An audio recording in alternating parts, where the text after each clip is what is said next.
Hello, I'm going to be doing a story of an ice cube by Will Norberg, also known as me. There once was an ice cube who lived in Antarctica,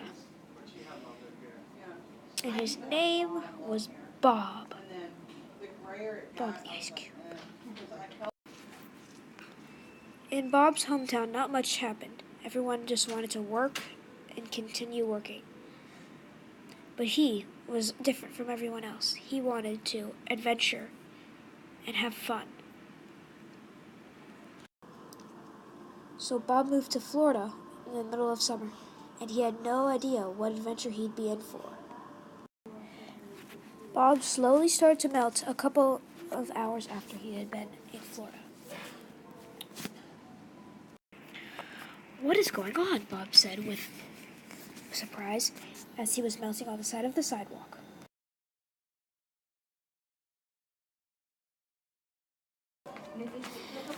Bob was going through a state that we call melting. Bob was being heated up and melting into a small puddle on the side of the sidewalk because energy was being taken away from Bob that he could not have a solid form. The liquid can also be turned from a liquid to a solid, and that process is called freezing. And then the opposite of that is melting, when a solid turns into a liquid. That is also that's melting. This is freezing. When he was fully melted, Bob started to evaporate, as you can see from the little water particles that I have drawn. While Bob was evaporating, he was also kind of happy because he seemed to have had a little ticklish feeling while he was evaporating.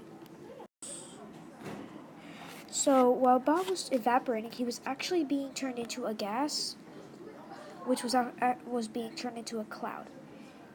And the way you can make a gas is by taking away even more energy or applying more heat to a liquid. And while Bob was floating up into the cloud, he noticed that he had just gone through an entire water cycle, and that's more than any of his friends have ever gone through. And he was happy. The end.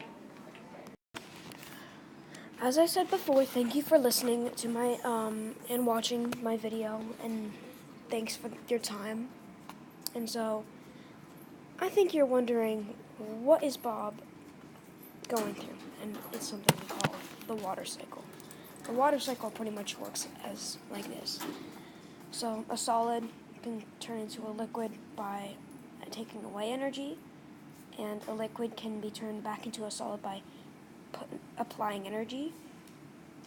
And then you can also turn a solid into a gas by applying a lot of energy from to solid.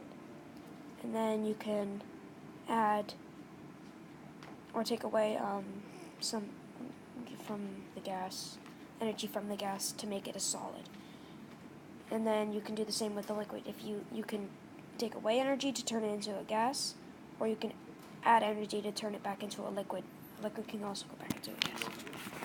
That's how it works. Thank you for your time.